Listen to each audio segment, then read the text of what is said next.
All praises to the Most High, Yahweh Ba'ashem Yahweh Shai, Bahashem Raha Kodash. Double honors to the elder apostles and elder bishops of Great Millstone who rule well.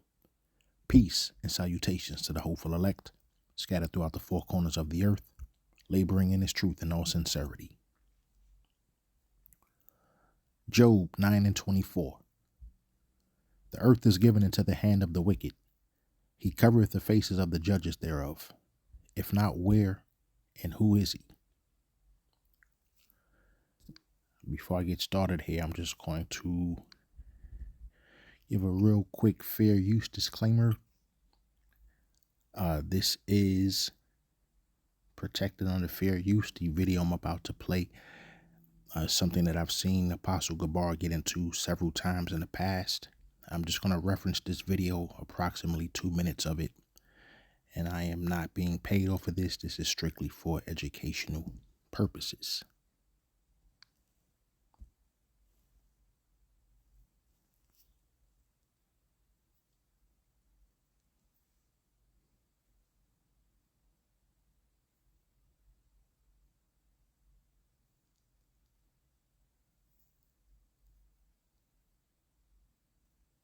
The ultimate goal that these people have in mind is the goal to create a one world government run by the banking industry, run by the bankers, and they're doing it in sections. The European currency, the euro, and the European Constitution is one part of it.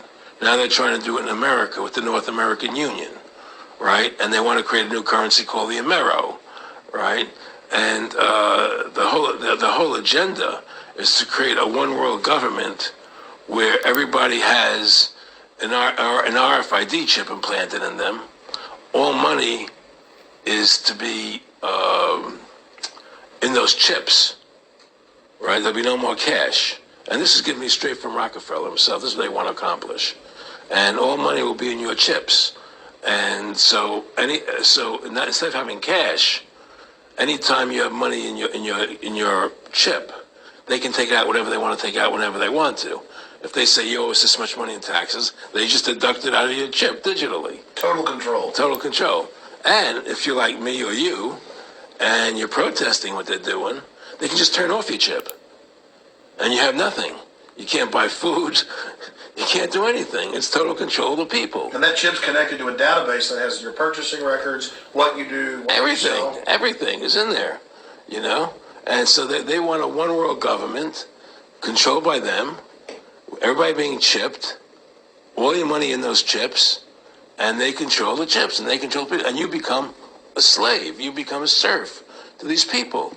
That's their goal, that's their intentions. Eric, can you be specific about when you... Okay, I'll stop it right there. Once again, this is a video that I've heard Elder Apostle Gabar get into several times in the past. Every so often he still brings it up. This was Aaron Russo in an interview with Alex Jones roughly around the year 2007, in which he pretty much had a meeting or a private conversation with one of the Rockefellers and was given this information that he ended up telling Alex Jones in this interview. And a few weeks later, he passed away. I'm not going to say if he was killed or whatever. You can draw your own conclusion on that, but he died a few weeks later after giving this particular interview. So with that being said, I want to go into another article here that's based off of exactly what we just saw here in this particular interview. And this is off the website techsciresearch.com. This was published this month here, January 2026. It does not give a specific date, but you can see here where it states Industry Healthcare, pages 185, published date, January 2026. So, human microchipping market.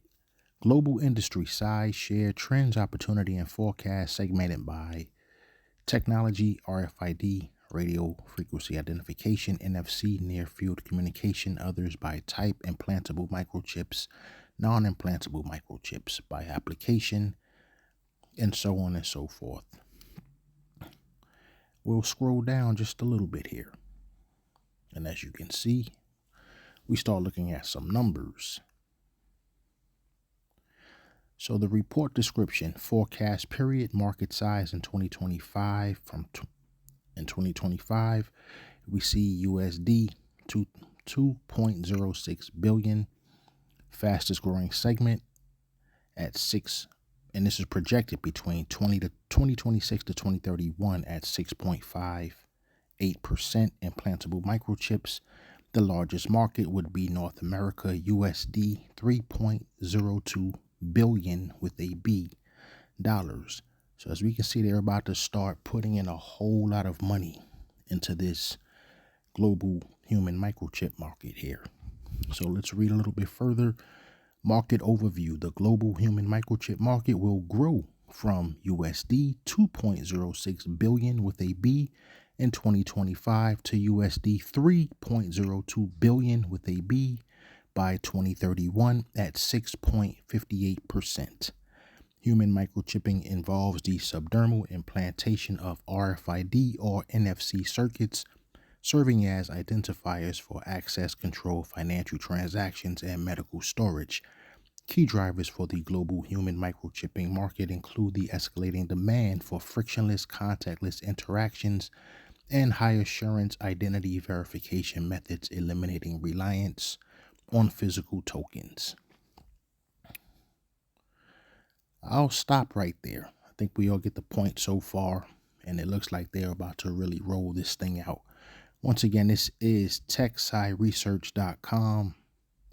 This was published this month. It just says January 2026. It doesn't give the specific date, but obviously it has been within the past 2 weeks that they have just printed this particular article, which goes into the market overview of the global human microchip market. And we see that it's accelerating here. Once again, it's stating that the global human microchipping market will grow from USD 2.06 billion in 2025 to USD 3.02 billion with a B by 2031 at 6.58%. I'll read down a little bit further here in the bold print. Scroll up one sentence. This expansion is further supported by the growing ubiquity of compatible communication infrastructure required to read these devices.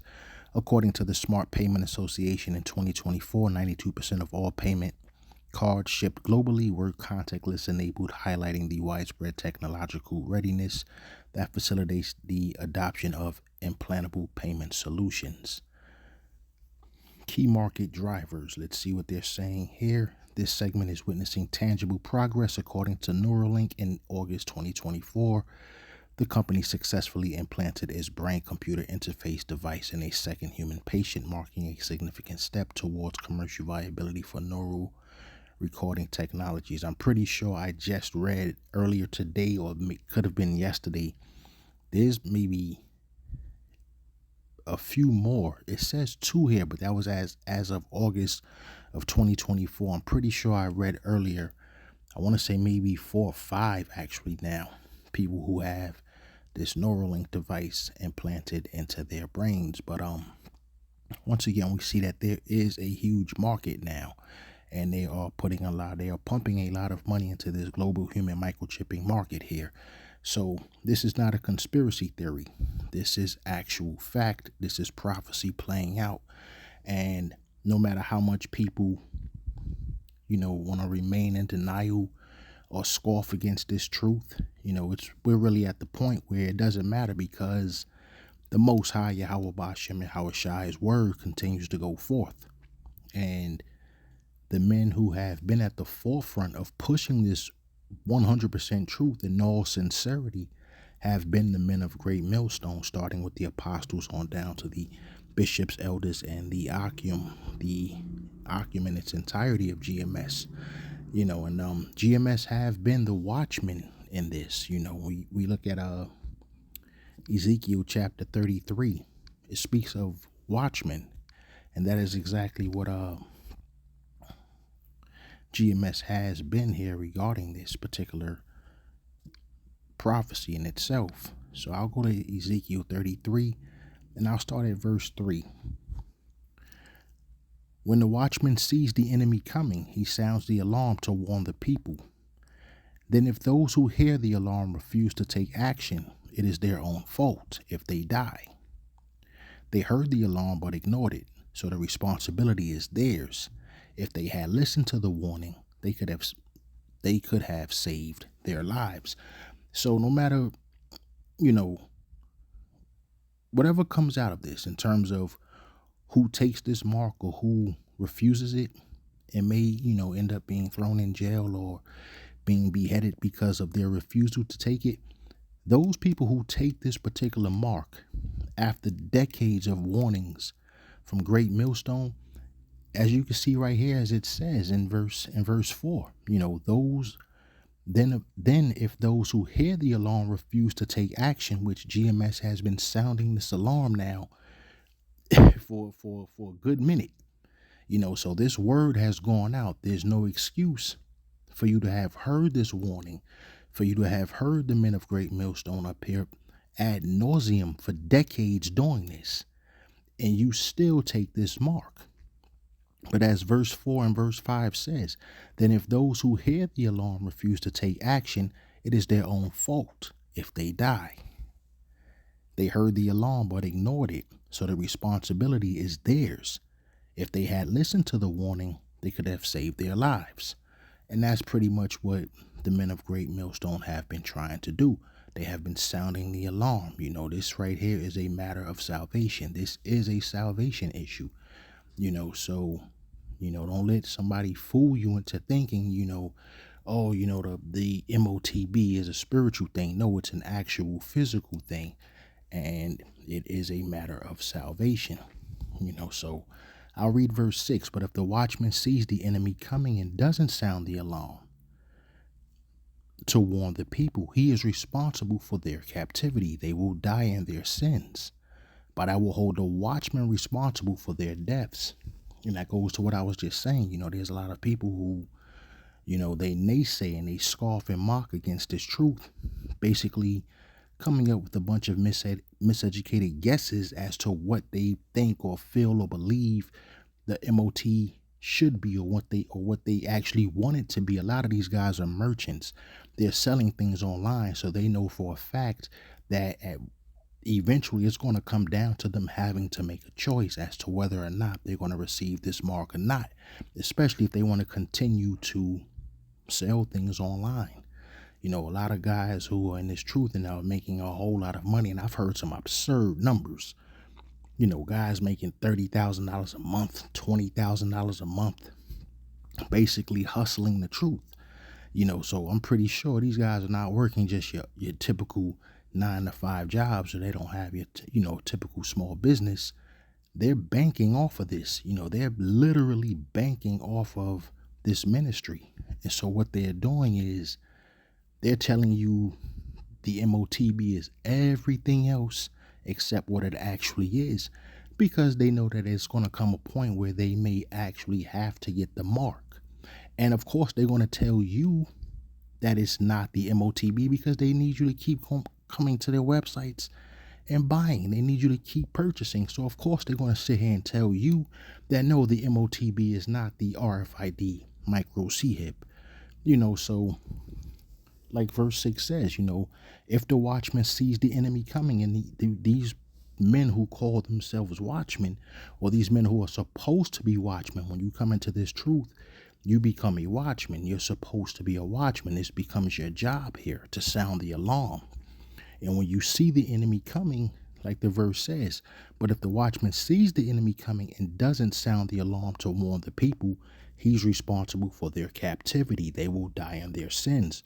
So these people who are telling you that the MOTB is not the RFID microchip, the Most High is going to hold them accountable. He's going to hold them accountable for the blood that's going to be on their hands. So with that being said, I'm not going to really beat on that too much. And, we all know Revelation 13 and 16. I'll go there real fast. I was supposed to go there after I played that video, but I'll do it, in this, the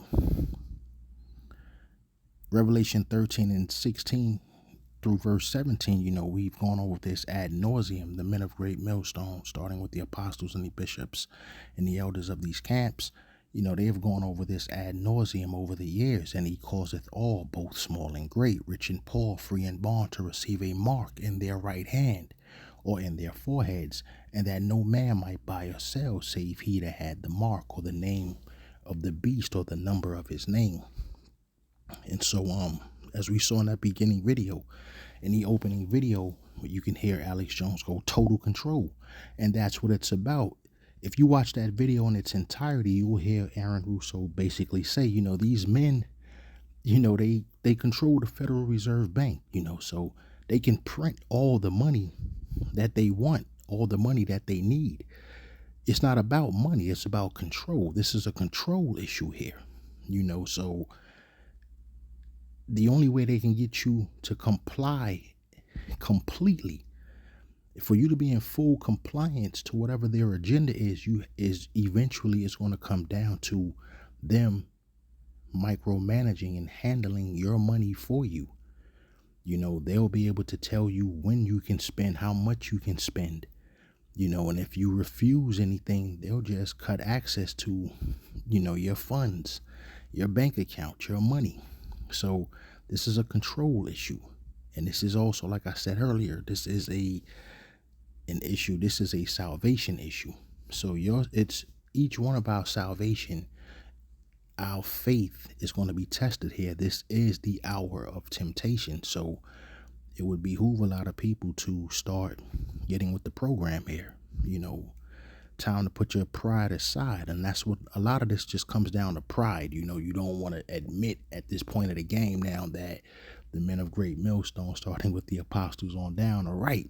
You don't want to just admit that. Your pride is becoming a stumbling block for you. It's going to allow you to mislead yourself and mislead a whole lot of people. And you don't want to be that guy just because you can't admit that you were wrong. So let's go on to another article that I have here, though.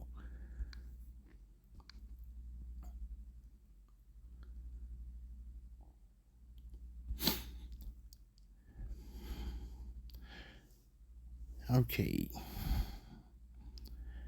So this particular article was published on January 12th, 2026 at approximately 8:11 a.m. Eastern Standard Time. Trump to interview BlackRock's Rick Ryder for the federal chair role. So we do know that the Federal Reserve Bank is looking for a new chairman, and Trump is going to interview somebody by the name of Rick Ryder, along with 3 other finalists, as the sitting chairman's Jerome Powell's term ends on May 15th. So let's read a little bit of this. Exclusive. President Donald Nero J. Trump will interview Rick Ryder, BlackRock's chief investment officer of global fixed income, this week to possibly be the next chairman of the Federal Reserve Administration, sources told Fox Business. The sources said the interview with Ryder will take place on Thursday at the White House. That is tomorrow. It will include Trump, Chief of Staff Susie Wiles, Treasury Secretary Scott Bessent, and Deputy Chief of Staff Dan Scavino. I'll try to skip through some of these less than intricate details, but now, in addition to Ryder, the list of finalists includes former Federal Reserve Board Governor Kevin Warsh, National Economic Counselor Director Kevin Hassett, and Federal Reserve Board Governor Christopher Waller. Trump says he will make his selection in January. If the Federal Reserve picks someone not currently on the Federal Reserve Board, that person will have to fill an open seat. Let's see if there's anything important coming out of this besides exactly who this guy is. Rick Ryder. Let's scroll out of this for a second here. Once again, this is foxbusinessnews.com. This particular article, Trump to interview BlackRock's Rick Ryder for the Fed chair role. This was published January 12th, if anyone would like to take a look at that. So it's kind of interested in knowing who this guy was, Rick Ryder. And sometimes in my studies, sometimes you'll come across articles, you'll use, whatever AI chatbot that you might use, or, sometimes you could just do an online search and you'll get a lot of good information. Sometimes you may just decide to go someplace like a social media platform. And a lot of people already be onto these things. So it says here, one individual posts, "It's true, this Rick Ryder guy is balls deep in the Rothschild and British royal family, which is basically the owners of Israel and the root cause of all the problems in the world today, strongly connected with the Rockefellers, Kissinger, Soros, WEF, the BIS, and I'm pretty sure the BIS is the Bank for International Settlements, and all the other biggest bankers, not to mention his BlackRock CIO role, for which the CEO Larry Fink has just replaced Klaus Schwab at the WEF." So you see that there. Someone else put, "Trump isn't ending the Fed, he's selling it off to BlackRock instead." That's a good point. By plugging the Fed into BlackRock's Aladdin platform, they can flip the switch to the CBDC, social credit score, and system. Awesome. He's being sarcastic there. And you see this one girl here, Trump with the one-eye symbolism and black and white. Look at that hidden hand. This was 2 days ago. U.S. Department of Labor. It's Monday. Patriots are in control. Let's go to work. And you do see Trump there, an image of him with his arms folded, the hidden hand with the one-eye symbolism, as the young woman there just stated, which was a good observation there.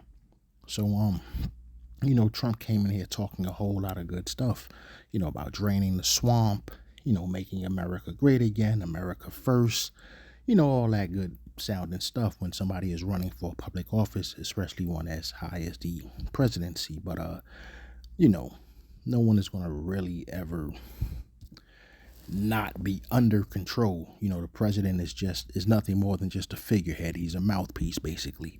He's a figurehead for the elite. He's the mouthpiece for the elite. He's basically a puppet there. So, he can try all he wants to play like the rebel or play like the guy that's the Washington outsider. But at the end of the day, he is controlled. And as you can see, he has chosen for the Federal Reserve Bank someone to interview who is, well in deep with the elites of the world here. So this will be the man in charge of the Federal Reserve Bank, which is like someone stated, once you have this guy here, it really doesn't matter who's in charge of the Federal Reserve Bank. The agenda is going to go forward anyway. So, you start looking at the CBDCs, you start looking at social credit scores, eventually the RFID, this type of stuff is going to go down anyway. It's cannot be undone. It can't be reversed. There's no stopping it. There's no voting your way out of it. This is prophesied to happen, so it is going to happen. And as you can see, it is rolling forward. And I wasn't quite sure on that BIS, so I did look it up. Like I said, I'm pretty sure it's the Bank for International Settlements. And to be honest, I've heard of this in passing in like past conversations, but this is the first time I really looked into this to see exactly what it was. And the Bank for International Settlements, or BIS, is owned by its member central banks, currently 63 from around the world, representing about 95% of global GDP, of global gross domestic product. So these are central banks. These are the owners of these central banks. And it says here, key owners, central banks. The owners of national central banks such as the Federal Reserve, European Central Bank, Bank of Japan, Bank of England, People's Bank of China have representation.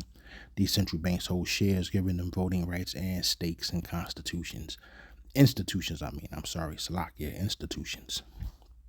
So Like we read in the opening scripture, Job 9:24, the earth is given into the hands of the wicked. I'll go into one last thing that I came across, and I came across this by accident. MIT, that is Massachusetts Institute for Technology, implantable brain chips. MIT researchers developed circulatronics, revolutionary injectable brain chips, also known as SWEDs or SWEDs, SWED is the acronym, that travel via bloodstream to self-install in the diseased brain areas, offering non-surgical treatment for conditions like Alzheimer's, multiple sclerosis, and tumors by delivering precise electrical stimulation without invasive surgery. Blah, blah, blah. These microchips wirelessly powered electronics cross the intact blood-brain barrier, integrating with neurons for safe long-term therapy, a major step beyond current surgical implants. So,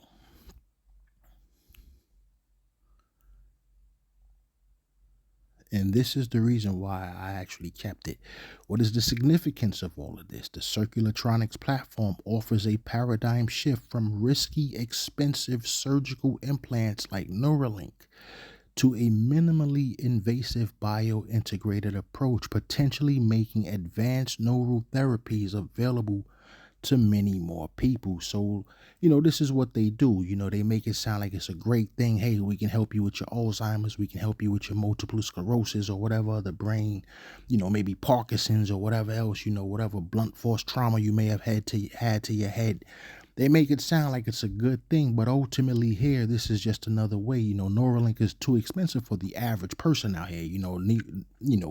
Musk ain't gonna let everybody get these things for free. The first few people that he allowed to get it to do this, this was experimental. So, the first maybe 2 or 3 patients there were probably free. He's not gonna do that with everybody. So you come up with a way to make it seem like it's a good thing by treating medical issues, but then eventually this will be used for buying and selling, like we saw in this article that I read earlier. They are mass producing these things now. Going back to the global human microchipping market will grow from USD 2.06 billion in 2025 to 3.02 billion by 2031. So they're pumping a lot of money into this thing, and there's no turning back on this. So all those naysayers and guys like that, you're going to eventually see. And as Apostle Tahar always says, you're going to have a whole lot of explaining to do when that time comes. Let's look at Psalms chapter 37.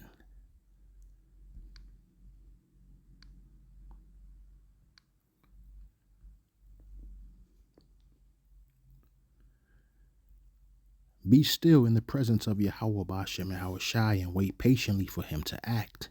Don't worry about evil people who prosper or fret about their wicked schemes. And we've been going over their wicked schemes.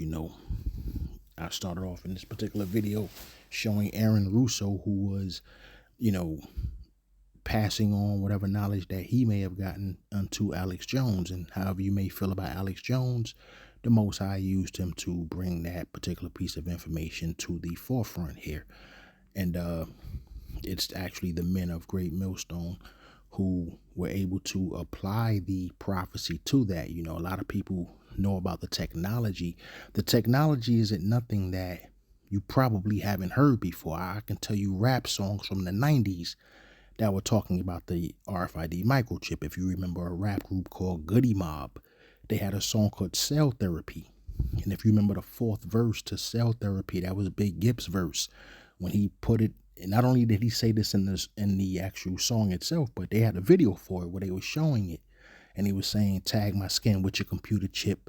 And they could show, you could see in the video at that particular point where he was trying to scan his hand in the store. I think he was trying to buy like a newspaper and orange juice, and he couldn't buy it because he didn't have his hand chipped.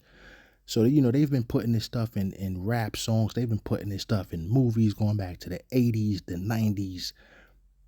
What the men of Great Millstone have been able to do was apply the biblical prophecy of Revelation chapter 13 to that. So now you can see how the technology falls right in line with biblical prophecy. So once again, verse 7, be still in the presence of Yahweh Bashem and Hawashai, and wait patiently for him to act. Don't worry about evil people who prosper or fret about their wicked schemes. So we see that they're pumping a lot of money into this. We know that ultimately this is going to lead to, based on whoever Trump picks for the new chairman of the Federal Reserve Bank, we know that this is all going to eventually lead into the CBDCs, central bank digital currencies, social credit scores, those type of things there, and ultimately the mark of the beast, RFID, micro chip. So we're seeing these schemes play out. We're seeing these their plans starting to unwind, but ultimately these are the prophecies that the Most High, we read in Revelation. So this is all being done through the power and spirit of Yahweh Bashem and Howard Shai, ultimately, which will get us back into our first estate, and this is actually what we want. There's none of us who do not want this to happen. We're not praying that this doesn't happen. We're celebrating that this is about to happen, actually, because we know that we're ultimately going to be in a more righteous, everlasting kingdom, and that is the kingdom of Yahweh Bashem and Howard Shai. So with that being said, I want to end this with I'll just scroll down to verses 18 through 20. Verses 18 through 20, day by day, Yahweh Bashem and Howard Shai takes care of the innocent, and they will receive an inheritance that lasts forever. They will not be disgraced in hard times, even in famine. They will have more than enough. But the wicked will die. Yahweh's enemies are like flowers in a field. They will disappear like smoke.